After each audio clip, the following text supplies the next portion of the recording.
who are supernatural entities. As soon as you begin reading the Bible, the main character, God, makes an appearance straight away. He's mentioned right in the first sentence. Shortly after that, you're introduced to humans as well. So, there you have it, God and humans as the key figures, stepping onto the stage of the world. However, that's not the complete story. The Bible's cast of characters goes beyond just God and humans. So, who else is involved? The Hebrew scriptures talk about other beings called the Elohim. These include angels, the Satan, and demons. They're woven throughout the narrative too.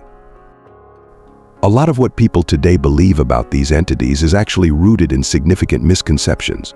So let's explore what the Bible really says about supernatural entities. But first, we have to understand how the ancient writers of the Bible viewed the world. In the beginning of Genesis, God transforms a chaotic, watery space into an ordered world. He splits the sky from the land beneath, which is our earth. Above this, there's heaven, seen as God's own home. In the Bible, the heavens and the earth aren't entirely distinct, they overlap. The Garden of Eden, for example, is portrayed as a magnificent mountain garden where the realms of heaven and earth merge together. Awesome. With the world in place, it's time to fill it with creatures. Initially, God creates the sun, moon, and stars to control the day and night.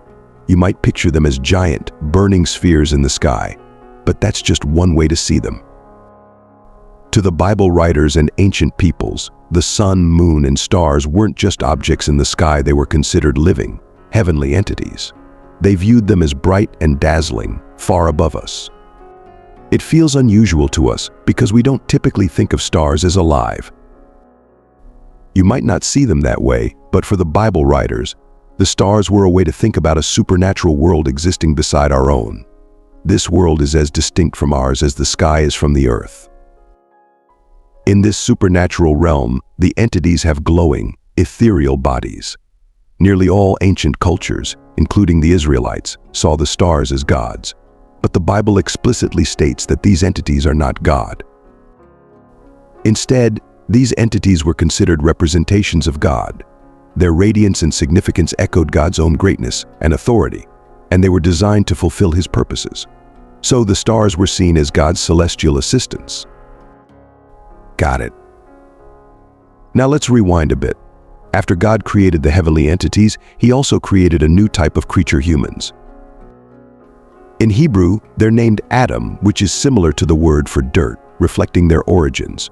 So we have the grand entities in the heavens and the earthy humans on the ground. But here's the unexpected part. God informs these simple humans that they will have dominion over all creation. He offers them the chance to rise above their humble origins and join Him in His glory as co-rulers. In other words, God wants to work with humans to manage the world, rather than relying solely on the supernatural entities. Exactly. The poet in Psalm 8 saw it this way from the Genesis stories. He looks at the stars and asks, "Why do you pay attention to humans? You've made them less powerful than the supernatural entities, but you've given them such honor and respect." This is humanity's special role to lead the world with God's love and power. It's a remarkable calling, but not everyone is on board with this idea. We encounter a spiritual entity who opposes human rule. He deceives them into believing they can gain power by their own means. They're fooled and seize the chance. As a result, they're expelled from the Garden of Eden and forced to roam the earth until they return to dust. This serpent is trouble, and as you continue reading, you'll discover he's part of a rebellious group of supernatural entities, just like the humans, leading to more trouble ahead.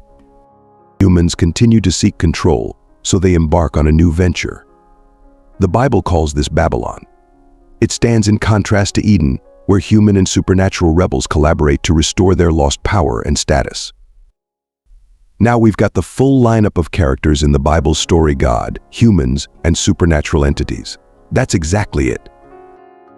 Here's a glimpse of what's next. We'll dive into God's heavenly team, known as the Divine Council.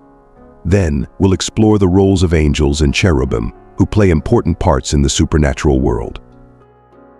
We'll also encounter a special angel known as the Angel of the Lord. Plus, we'll delve into the supernatural rebels associated with the Satan and demons. In the end, we'll discover how this entire story leads to Jesus, who overcomes evil, restores the connection between heaven and earth, and allows a new humanity to join God in his work. You've just watched a video about the supernatural entities in the Bible's narrative. It's interesting to note that they are all referred to as Elohim in Hebrew, a term that's difficult to translate. That's what we'll dive into next.